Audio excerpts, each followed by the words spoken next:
This tailgate is a victim of a hit and run. Never found the guy, but I still have to deal with the damage. So today we're gonna fix it completely with rattle cans. So one of the things we see all the time is people don't have the tools or the equipment or the space to paint their car.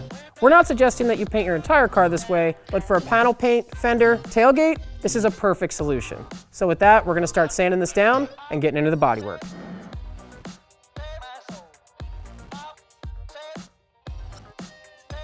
Side note, we are replacing this. It was a cheap aftermarket thing. It clearly didn't fit, so I ordered a better one.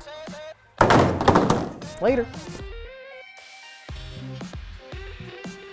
All right, so our first step is gonna be to sand out all of our damage. We have damage here from that mirror hit, and then a little bit around all of our trim holes. Don't go too crazy. The further out you sand, the further out you're gonna have to sand with the next grit and have to prime further out. We just wanna focus on our damage. That way we can then start putting on body filler.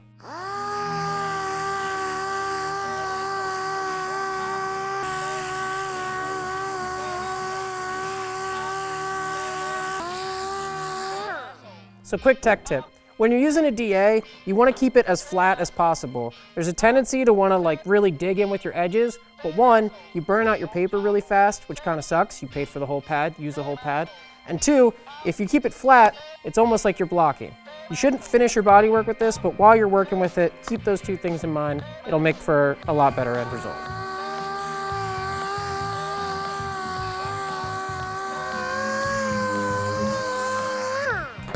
All right, so we have all of our damage sanded out, which is great. We can move on to our next step, which is gonna be applying some body filler, getting this nice and straight. It's not that bad, so we can just skim coat it. If it was any worse, we definitely have to do a little bit more metal work. Something to note here is that we're gonna be using 80 grit until we get this thing perfectly flat. I think a lot of new people like to move up to 180 or 320 really quickly, or not even use 80 grit, but that ends up giving you wavy panels. You're much better off cutting quickly, cleanly, and flatly with our 80 grit, and then once it's straight, then we can move on. Next, we're gonna put some of our premium body filler on. Always good to mix it up. When you mix body filler, you wanna go in an up and down motion as opposed to around. The whole thing here is you want to keep air from getting in because that'll cause little pits and then you'll have to add more. We're not going to need a ton here. It's a pretty small dent, maybe 2 of these. So kind of like when you get a fresh thing of mustard or ketchup, you got to shake it. Similar for hardener, you got to knead it. It's 1 part cream, a little bit of liquid, and if not, you end up with milky liquid coming out all over your filler. So a little quick knead, and then I just do 1 stripe across. That.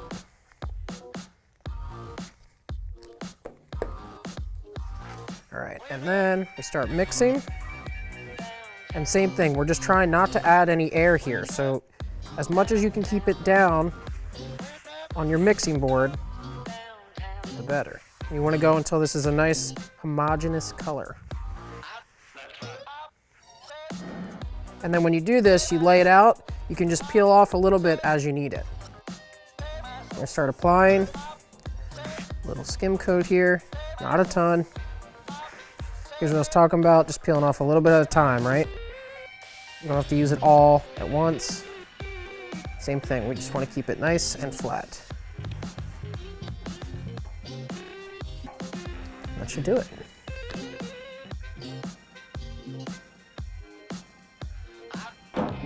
Okay, so our body filler's nice and hard. We can start sanding this. We're gonna use the Contour DSB. We're gonna use our little guy block, the 5-inch one. This isn't a very big area, and this should take care of it pretty nicely. We might switch over to the 11-inch block at some point, we'll see. And then, once again, we're gonna be using our 80 grit sandpaper. Contour DSB is pretty nice. If you're working at home, you won't destroy your shop. You can also get away without wearing a mask, which is always beneficial, especially once it's hot out, summertime here. Just line up the holes and start getting to work.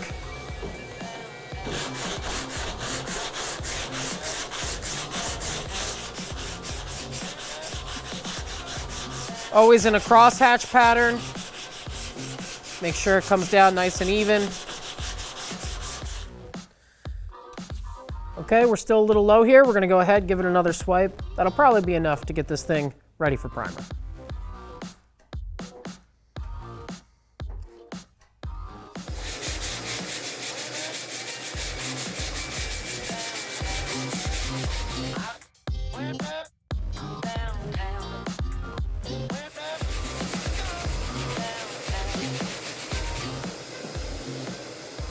All right, at this point, our bodywork's pretty straight. We just need to get rid of these 80 grit scratches and finish out feathering the edges.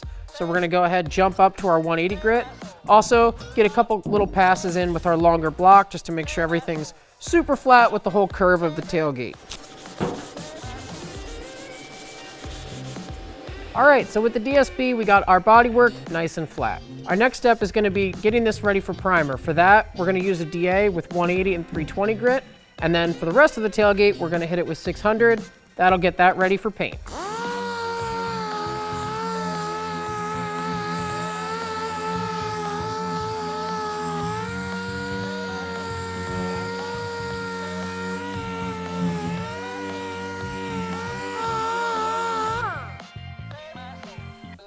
So a lot of you guys might be wondering, why are we hitting this with a gray scuff pad if we just sanded the whole tailgate? Well, inevitably, there's a bunch of tight corners, stuff around the handle that we couldn't get to with our DA. So our gray scuff pad will come in handy, make sure we don't leave any shiny areas, and we get proper adhesion. And now my favorite part, let's blow all the dust off.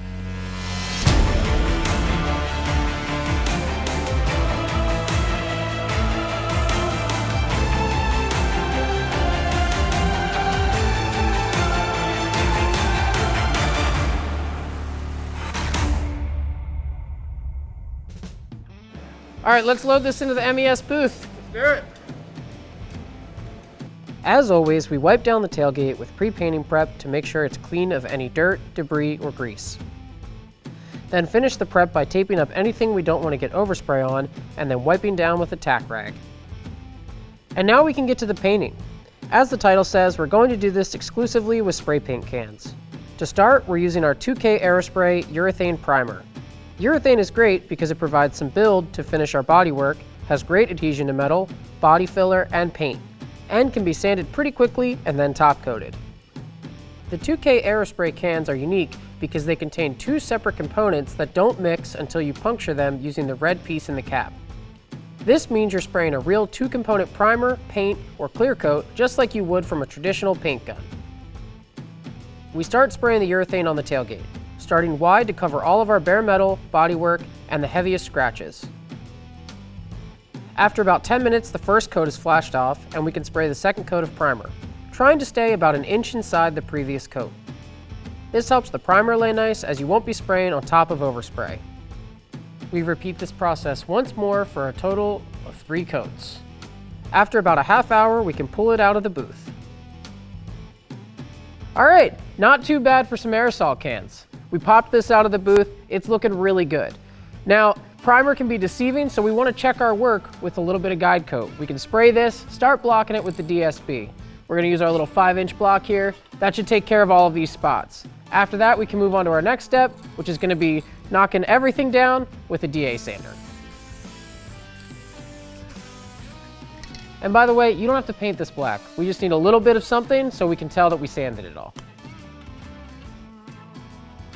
We'll get to the work in a minute, I promise. Real quick, we gotta make sure that we have solid hardware to hold our trim piece on. We gotta do that right now. So we're gonna use nutserts, which is the same way the factory would have done it. This is an aftermarket tailgate, so no one ever took care of that. We're gonna do that, and then we'll move back in.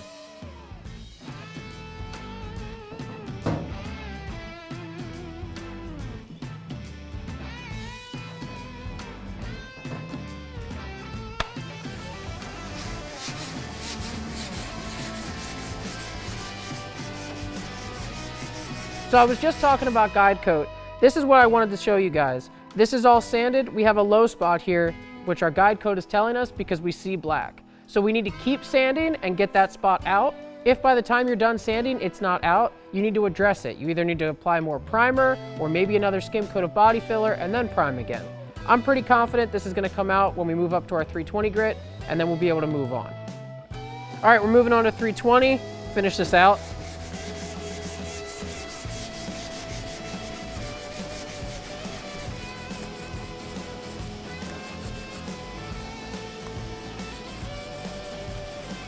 All right, cool. This is looking good. We finished out blocking in 320 grit. Everything's looking nice and flat. Now we're gonna move on to our DA sander with 600 grit. Now we also have an interface pad on this. The interface pad is great because it gives you a little bit of extra cushion. All we're doing here is trying to get rid of our previous sanding scratches get this all down to 600, then we can start applying color.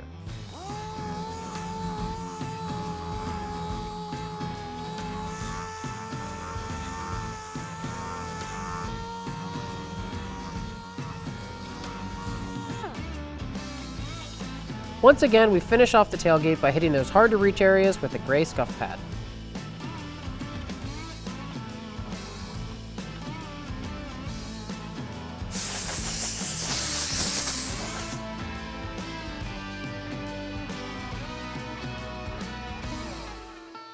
So our tailgate's all prepped and waiting, and we're about to spray color on. But how much do we spray? Does it need 2 or 3 coats of base for coverage? And this is a tri-stage, so how much mid-coat? Well, the answer to all of this is creating some spray-out cards, also known as letdown panels. While we were priming the tailgate, we painted 6 cards to test all of these variables. Now we can check these against the adjacent panel, for us, the bedside, to get the best match possible. Ours ended up being 3 coats of base and 3 passes with the mid-coat. Armed with that info, we can tape up the tailgate, wipe it down with Pre, and start spraying our OEM Select aerosol.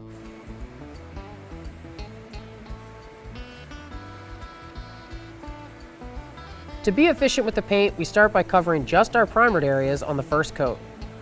Then we follow this up with 2 more medium dry coats, covering the entire tailgate with 10 minutes of flash time in between.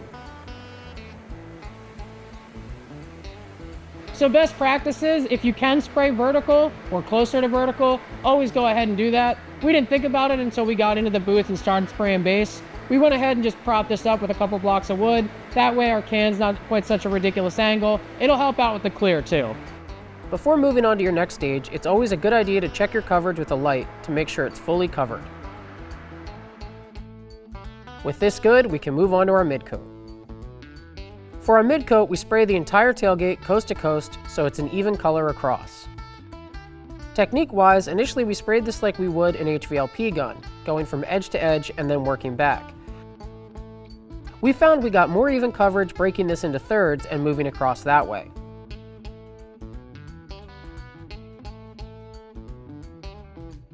To ensure an even finish and prevent tiger striping, we pull our can back 2 to 3 feet from the panel and apply a drop coat.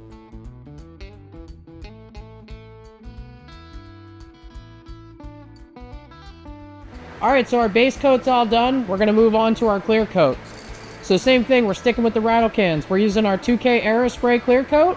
We're going to apply a tack coat first, which is a light semi-dry coat. That helps ensure that you don't get runs. Especially if you're a DIY guy or not spraying all the time, gives you just a little bit of insurance.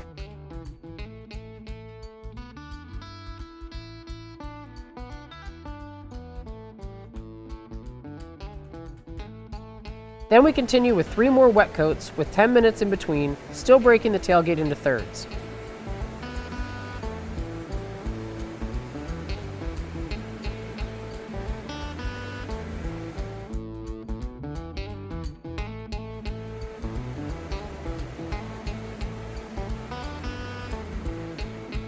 Note, you may need to switch over to your thumb after spraying for a while. After 2 cans of base, my index finger wasn't up to the challenge anymore.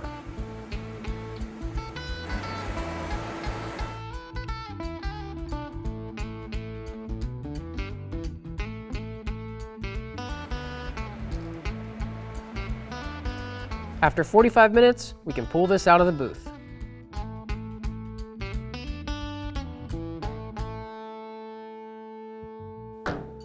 All right, so we're back. We're ready to move on to the next step of this. Taking a look at the tailgate after it came out, clearly it is not perfect. This is gonna happen if you're painting in your garage, you're painting outside, you're gonna end up with some dirt and imperfections in your clear coat that you're gonna need to handle. Now, if you're happy with the finish, that's fine. Bolt it on your truck, move on. I'm gonna talk about a couple things I would have done differently later in the video. But for now, we can address all these issues. It's all right. So we're gonna start by using our tungsten denibbing blade. That's this little guy. We can take care of all the really bad spots of dirt. Denib them, get it pretty flat. Then we'll move on to 1500 grit on a DA. And then finally, continuing our wet sanding steps, we're gonna use this foam pre-polishing pad, which is like 3000 and 4000 grit. We can start to bring the shine back up and then move on to buffing. It'll be nice and easy. So we can take this, looks a little rough right now, but it's gonna come out, look real flawless. So with this tool, it's pretty cool. You find your little chunk of dirt, You take it, simply slide across the top of it. It'll take those high spots off, just like that. Now it's flat, and we can move on to wet sanding and buffing. I'll show you a couple more of them.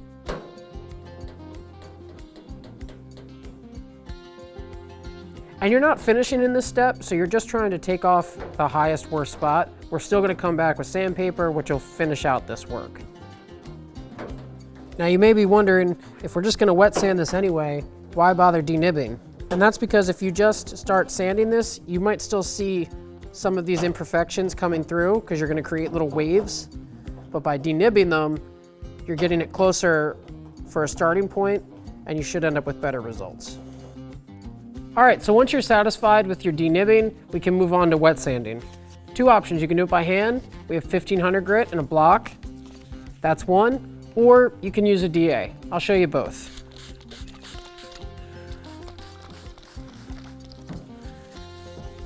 And we're just starting with 1500 grit, and then I'll show you what we move on to once we get it all nice and flat. Just like body work, where you finish everything with 80 before moving up to your subsequent grits. We're trying to get all of our work done with one, and then it's just about getting our scratches out, bringing up the shine. This is also why it's very important to put 3 coats of clear on. Gives you more room to work with once you get into this step, so you don't end up sanding through. And then periodically check your progress. Okay, so we can see we still have a little bit of ways to go in these couple spots. We can probably target them a bit. You can still feel it too, but we're also knocking down our orange peel, which is nice. So this is the same technique, whether you're just trying to knock your orange peel down or if you're trying to get dirt out.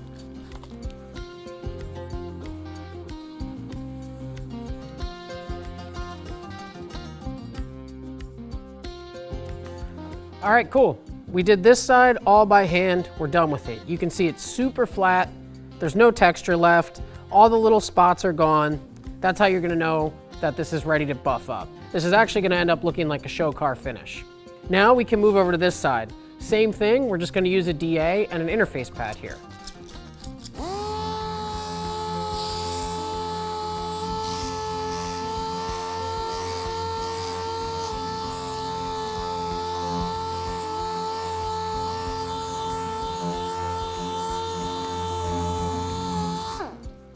All right, looking pretty good. Let's wipe this off and we'll show you where we're at. You'll also notice I didn't rub on the bottom section. It's gonna be really hard to keep a block flat or a DA. It's also compound, so we don't wanna hit any edges. It's low on the truck, so I'm not too worried about any of the dirt that's still in there. We're gonna move on to our foam pad here. We're gonna use 2 grits. We're gonna use the 3000 grit pad and 4000 grit pad. Now this is a little bit different than traditional sandpaper. It's designed specifically for bringing the shine up on these kinds of panels, and it makes buffing way easier because you're not fighting against 1500 or 800 scratches or anything like that. All you're doing is buffing up a 4000 grit panel, which is already way shinier. So let's jump into this. We'll show you how it comes out.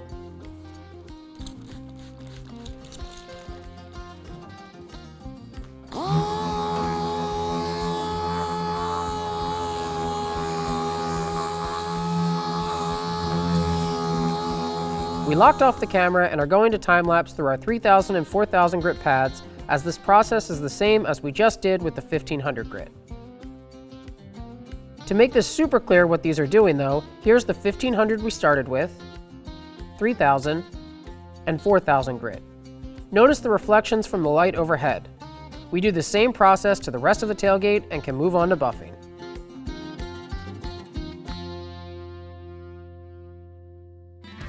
Okay, we can start buffing this thing. We're gonna take our coarse pad and our step 1 polish, apply it, and start going to town.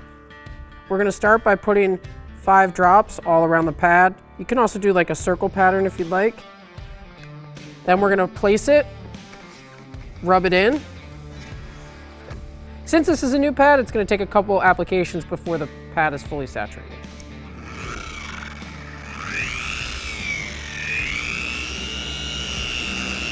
Now what you saw me do there is I'm gonna work in a north-south, east-west pattern, and I'll start to see the shine come back in the panel. And then I know I can move on further down the panel and on to the next step.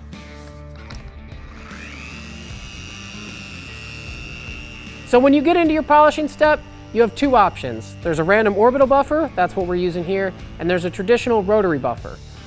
Rotary buffers get a bad rap because they're very aggressive. So when you're getting up close to edges, you can burn through just as if you were sanding them. Orbital buffers, a little bit safer, a little bit easier to use if you're a beginner. So when you're choosing your tool, keep that in mind. Both will absolutely get the job done. We have both, check them out. We're gonna use this today. It's gonna get the job done perfectly.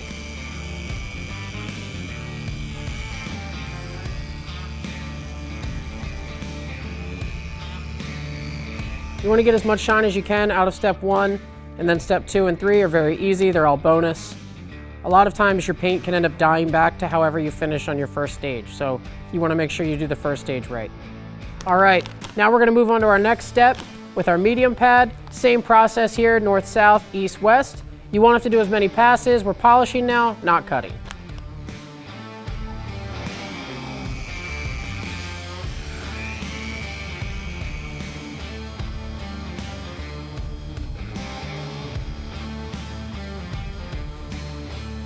We work the entire tailgate through step 2 and step 3 and wipe it off with a fresh microfiber.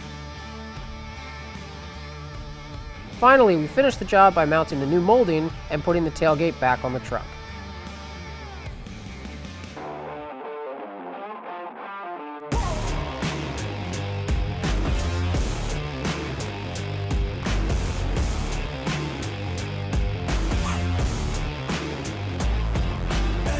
Well, all right, that's it for this project. We managed to take a beaten up old tailgate, sand it, prime it, paint it, all using aerosol cans. This is something you can do at home in your own driveway. And you don't need all the equipment that you would need with an HVLP gun, like a compressor, a paint gun, and a clean space. Now, that said, there is a couple things we would have done differently to make this result even better. We probably should have painted it in a vertical fashion instead of laying down. We learned that the aerosol cans, even as good as they are, they have a tendency to drip, or you get drips off of your finger. So if we paint it vertically, that would have helped eliminate that. Additionally, we wouldn't have gotten as much dirt laying in our panel from overhead. Now that said, with the 3 coats of clear, we had no problem cutting and buffing and bringing this up to a nice show car finish. It's actually the best panel on the truck now. So if you want to tackle a project like this, you can get all the tools and equipment you need. Just head over to eastwood.com.